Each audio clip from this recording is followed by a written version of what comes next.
हम आप सबका धन्यवाद करते हैं कि आपने हमें अपनी आवाज़ रखने का मौका दिया। Being a peaceful citizen of J&K, हमारा एक फंडामेंटल राइट बनता है कि हम आपके समक्ष एक अपनी आवाज़ रख सकें, और आपने हमें मौका दिया।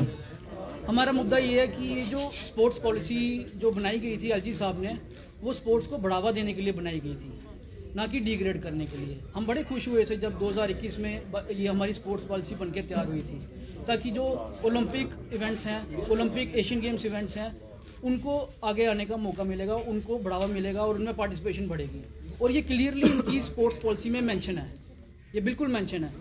पर अब जो इन्होंने स्पोर्ट्स पॉलिसी के तहत इन्होंने रिक्रूटमेंट की है, उसमें ये जो ओलंपिक इवेंट्स हैं, जैसे आर्चरी, एथलेटिक्स जो कोर इवेंट है ओलंपिक्स का, जिसके ऊपर ओलंपिक शुरू हुई थी, उसको इन्होंने डिग्रेड करके, डिबार्ड करके अपनी सेकेंडरी गेम्स जो कि कश्मीर में खेली जाती हैं, जिनका कश्मीर में ही ओरिजिन हुआ है, उनको इन्होंने प्रायोरिटी पर रख के लिस्ट में गस्टेड पोस्ट तक दे दी हैं, जबकि वो नॉन गस्टेड भी डिजर्व नहीं करते।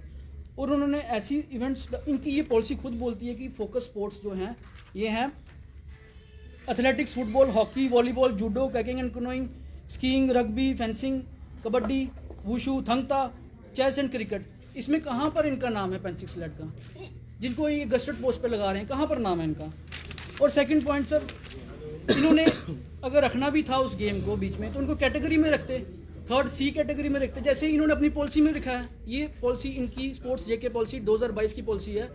इसमें इन्होंने क्लियरली मेंशन किया है, ये जो कैटेगरी A, B और C गेम्स है ओलंपिक डिसिप्लिन्स, और नीचे नॉन ओलंपिक डिसिप्लिन्स लिखे हैं, उसमें भी कैटेगरी B की गेम है, जिसमें पेंसिक अलग है और सिलाट अलग है।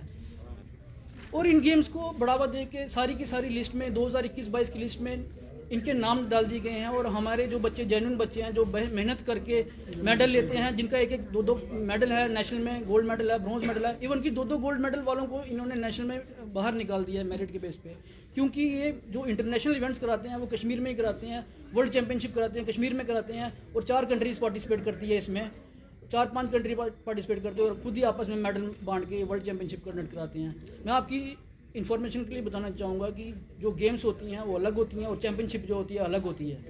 जो चैंपियनशिप होती है वो पर्टिकुलर एसोसिएशन की होती है, जैसे कोई भी गेम अपनी इंडिविजुअल इवेंट करा सकती है, जैसे judo championship, कैकिंग canoeing world championship. और जो एशियन गेम्स होती हैं उसमें सारी कंट्रीज़ पार्टिसिपेट करती हैं, ओलंपिक में सभी कंट्रीज़ पार्टिसिपेट करती हैं, जबकि इनका यहाँ पे कोई रिकॉर्ड ही नहीं है। अच्छा, और तो और जो हमारी जो स्कूल नेशनल जो होती है, बेसिक एक नेशनल होती है, जहाँ से बच्चा शुरू करता है स्पोर्ट्स को, यहाँ से स्पोर्ट को शुरू करता है। डिस्ट्रिक्ट होती है, स्टेट होती है, स्कूल नेशनल में हम पार्टिसिपेट करते हैं, फिर नेशनल आती है।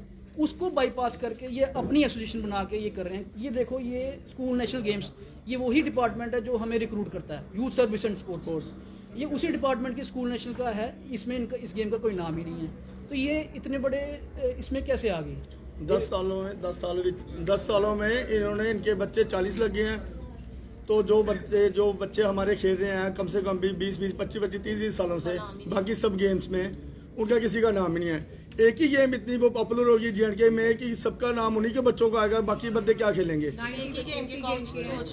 80 से 90 बच्चे प्रोविजनल लिस्ट निकला, आप उसके बारे में कहना चाहते हैं? हाँ जी, स्पष्ट करो ना, मतलब मसला क्या है? मसला हमारा जो हमारे पास हमारे साथ जस्टिस होनी चाहिए, जो फेयर सिलेक्शन होनी चाहिए, जो बंदा डिजर्व करता है उनकी सिलेक्शन हो। अगर हम उसमें फॉल नहीं करते, हमारी भी सिलेक्शन ना हो, हम नहीं बोलते जो, लेकिन फेयर सिलेक्शन होनी चाहिए। जो हमारे साथ बिल्कुल टोटली अनफेयर हुआ है, और सब जानते हैं इसमें अनफेयर हुआ है। जो इन्होंने पहले लिस्ट निकाली थी उनमें हम सब बच्चों का नाम था जो जायज बच्चे थे, जिन्होंने बड़ी मेहनत की हुई है।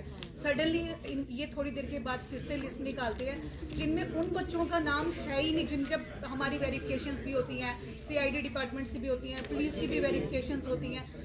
हमें सिर्फ ये होप थी हमें अब अपॉइंटमेंट लेटर्स मिलेंगी, पर सडनली थोड़ी देर के बाद ये फिर से लिस्ट निकालते हैं, जिनमें जो लास्ट टाइम ये लिस्ट निकालते हैं उनमें वो बच्चे हैं ही नहीं है। और ये नई लिस्ट में वो सारे बच्चे 90 के 90 बच्चे 90 स्टूडेंट्स उस लिस्ट में आ रहे हैं, और हम सारे बच्चे हैं ही नहीं। आप क्या चाहते हैं? मैडम, ये जो पेंसिल सलाट आप गेम का बोल रहे हो, ये कब रिकॉग्नाइज किया जिनको ये जो लिस्ट है इसको थोड़ा सा देखा जाए, Cross check करिए। क्रॉस चेक किया जाए, और जो सेकेंडरी गेम्स हैं उनको बाद में अपॉइंट किए जाए। जो पहले बच्चे हैं जो एशियन गेम्स और ओलंपिक के जो डिसिप्लिन के बच्चे हैं उनको प्रायोरिटी पर रख के एडजस्ट किया जाए। फिर जब बच जाएं तो फिर इनको एडजस्ट किया जाए। हम नहीं कहते कि इनको नहीं करो, पर जब बच जाएं तो ऐसा नहीं है कि ये उनको जो हमें है बाईपास करके कैटेगरी ए में जो गेम्स आती है ना चाहते हैं कि हमें किस वजह पे ड्रॉप आउट किया है। अगर ये पॉलिसी अमेंड करते हैं आफ्टर एवरी ईयर, तो ये पॉलिसी कहाँ है? अगर हम किसी को ड्रॉप आउट करेंगे उसके रिगार्डिंग कौन सी पॉलिसी है?